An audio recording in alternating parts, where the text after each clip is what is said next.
মাত্র 7 বলে বানিয়ে দিল 38 রান। ঈশান নতুন বিশ্ব রেকর্ড গড়ে দিলেন। 6-6-6-4-6 সবচেয়ে বড় ঝড় উঠল। হ্যাঁ, টিম ইন্ডিয়ার ব্যাটসম্যানরা নামিবিয়ার বোলারদের একেবারে কাঁদিয়ে ছাড়ল বন্ধুরা। সেটা তো পুরো বিশ্বই দেখেছে।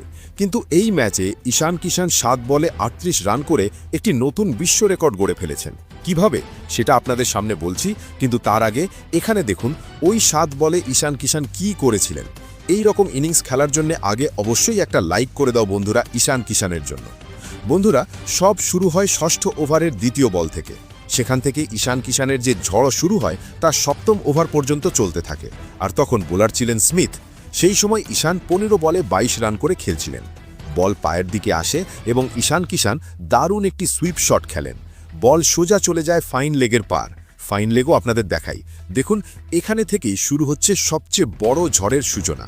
বল আসে লেগ স্টাম্পের দিকে, টক করে সুইপ শট এবং বল সুজো ফাইন লেগের পার। এখান থেকেই শুরু হয় ঈশান কিষানের আসল ঝড়। এরপর দেখুন একই ওভারের পরের বল, অর্থাৎ ষষ্ঠ ওভারের তৃতীয় বল। বলটা একটু ফুল লেন্থ ছিল। ঈশান এগিয়ে যান এবং সোজা শট খেলেন। দেখুন, বল ব্যাট ছেড়ে উড়তে শুরু করলো এবং সোজা চলে গেল লং অনের উপর দিয়ে, মিড অনের উপর দিয়ে, একেবারে লং অন ক্লিয়ার। আর ঈশান কিষান পেলেন আরেকটি ছক্কা। এখানেই থামেননি তিনি। এরপর ষষ্ঠ ওভারের চতুর্থ বল, আবার এক কদম এগিয়ে গেলেন ঈশান। আগের বলটা একটু অন্যদিকে ছিল, কিন্তু এবার তিনি আরও ফাইন করে খেললেন এবং বল আবার কোথায় গেল? আবার লং অনের ওপর দিয়ে, সেখানে গিয়ে বল পড়ল। 3 বলে কত রান হয়ে গেল? 18 রান। প্রথম বল, দ্বিতীয় বল, তৃতীয় বল সব কটাতেই বড় শট। এরপরও ঈশান থামেননি। দেখুন, এরপর বলটা একটু শর্ট ছিল, ঈশানের উচ্চতাও কম। তিনি দারুণ এক পুল শট মারলেন।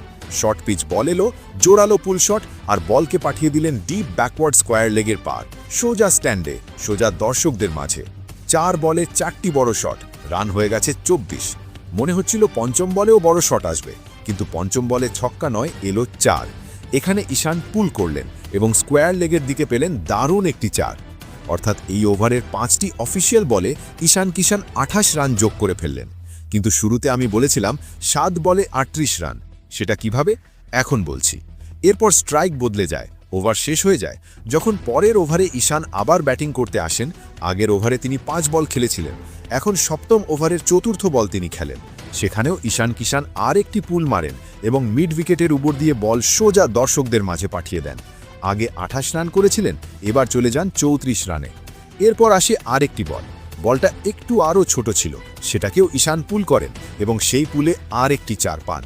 এই ইনিংসের সময় ঈশান কিষান টানা 7 বলে বাউন্ডারি মারেন এবং 7 বলে 38 রান তুলে ফেলেন। আমি আপনাদের জানিয়ে দিই, টি-20 আন্তর্জাতিক ক্রিকেট ইতিহাসে 7 বলে 38 রান করার কীর্তি গড়া প্রথম ব্যাটসম্যান হয়ে গেলেন ঈশান কিষান। আজ পর্যন্ত কোনো ব্যাটসম্যান 7টি বৈধ বলে 38 রান করতে পারেননি। এটা ক্রিকেট ইতিহাসের এক নতুন বিশ্ব রেকর্ড। 7 বলে 5টি ছক্কা, 2টি 4 এবং একটি নতুন বিশ্ব রেকর্ড নিজের নামে লিখে নিলেন ঈশান কিষান। আরও একটি বিষয় বলে দিই, এই ইনিংসে ঈশান কিষান ভীষণ আত্মবিশ্বাসী দেখাচ্ছিলেন। প্রথম বল থেকে শেষ বল পর্যন্ত তিনি ধারাবাহিকভাবে আক্রমণ চালিয়ে গেছেন। ঈশান কিষান মাত্র 24 বলে 61 রানের ইনিংস খেলেছেন। 6টি 4, 5টি ছক্কা এবং 254-র বেশি স্ট্রাইক রেট দেখা গেছে তার ব্যাট থেকে।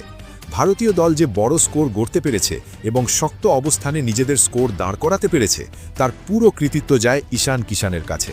বিশেষ করে ওই 7 বলের জন্য আলাদা করে কৃতিত্ব দিতে হয়, যেখানে ঈশান সহজেই 38 রান তুলে নিয়েছে।